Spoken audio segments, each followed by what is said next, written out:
Hello and welcome back to Storytime with Mrs. Howergy. I'm Mrs. Howergy. Today we will be finishing the book, Amelia Takes Command.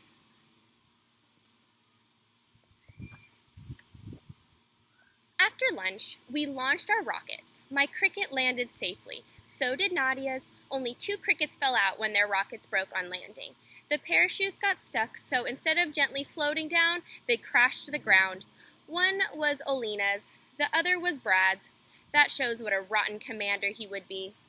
Tomorrow is our shuttle mission, and I'm getting really nervous. I heard that Andromeda team blew up on re-entry because the commander forgot to close the payload doors, and Callisto team didn't put down the landing gear, so they crashed. There's so much to remember. Evan is the pilot, so he's supposed to help me, but I don't know if I can count on him. Brad is payload specialist, and Corey is part of ground control, so they don't matter so much. At least I have Nadia as flight director. I know I can depend on her. I've got to sleep, so I'll be alert tomorrow. Lift off.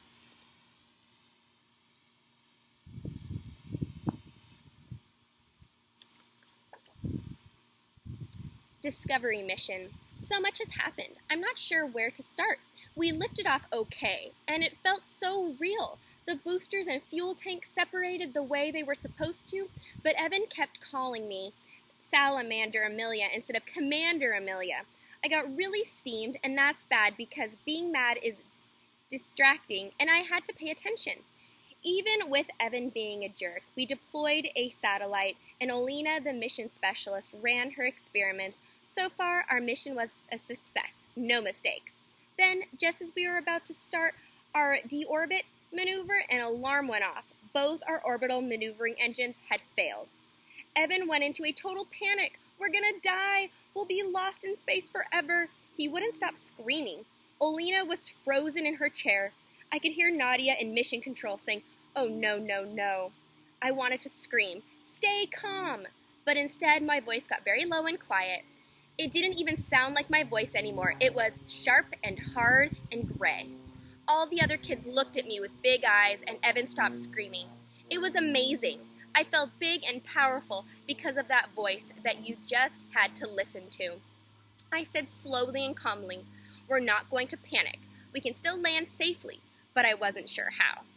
Nadia said we could stay in orbit for 15 more minutes, but we had to decide what to do by then.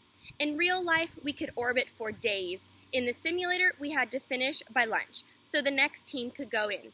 Only 15 minutes. That's less time than a math test.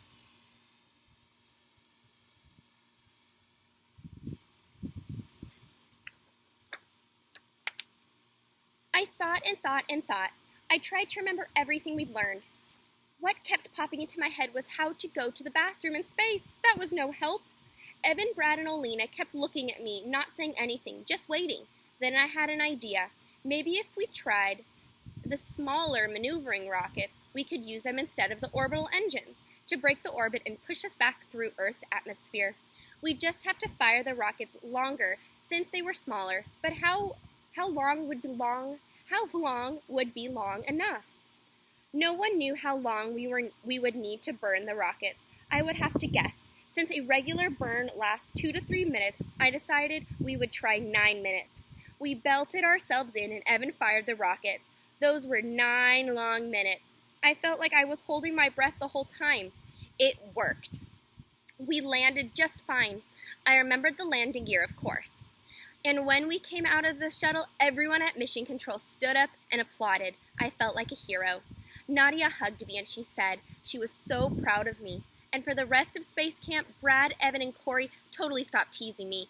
Even better, it was time for graduation. Triton team won the award for most successful mission. It was hard saying goodbye to Nadia, especially since it meant going back to school and seeing Hillary again, but it felt great to be home. I even gave Cleo a hello kiss.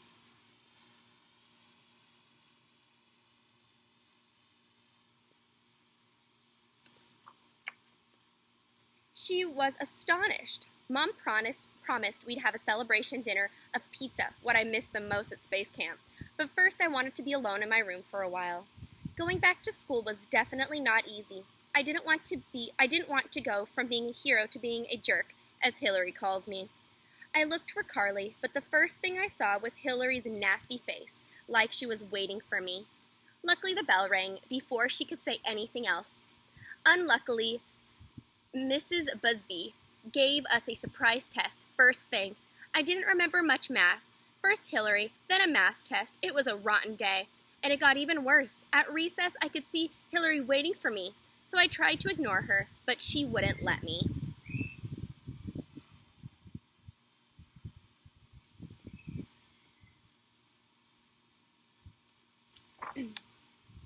She grabbed my elbow and said, "I saw you cheating on that test, worm breath. Cheater." Hillary has said lots of mean things to me, but this was the worst. Maybe that's why, for once, I didn't feel all sad and crumbly inside. I was mad. I mean, really, really, really furious. I looked right at her and said in my new, sharp and hard and gray voice, "You are a lying fink." And once I started, I couldn't stop. It was like all this stuff came bubbling up inside of me and just had to come out. You are nasty, nasty, nasty. I did not cheat. I don't need to cheat, and there's nothing wrong with my hair or my shoes or my clothes. The only thing wrong with me is that I ever let you bug me. But you're never going to bug me again. You're going to bug off. Then I turned and walked away. I wanted to look back and see if she was following me, but I was too afraid. Too afraid to, so I just kept going till I found a tree to hide behind, and then I sat down. I was exhausted and empty, like I'd run 1,000,000 miles. Then I felt lighter and lighter, like I could fly without the shuttle even.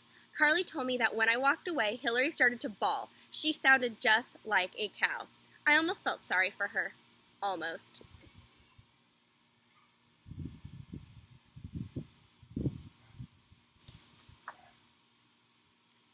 Dear Nadia, school feels weird after space camp, but in one big way, it's a lot better than before vacation. Hillary doesn't tease me anymore. It feels great. Yours till Saturn's rings, Amelia. More good things that happened today. Carly invited me to a sleepover this Saturday. Leah shared her fruit snacks with me at lunch, and Hillary hasn't even looked at me since I told her off. Why didn't I do that months ago? And the best news is Uncle Frank found my grandma's diary, and he's sending it to me so I can read it. I wonder if the bread soup story is in it. And that's the end. Thank you so much for joining me. Please like this video and subscribe below. I'll have a new story for us tomorrow. Bye-bye.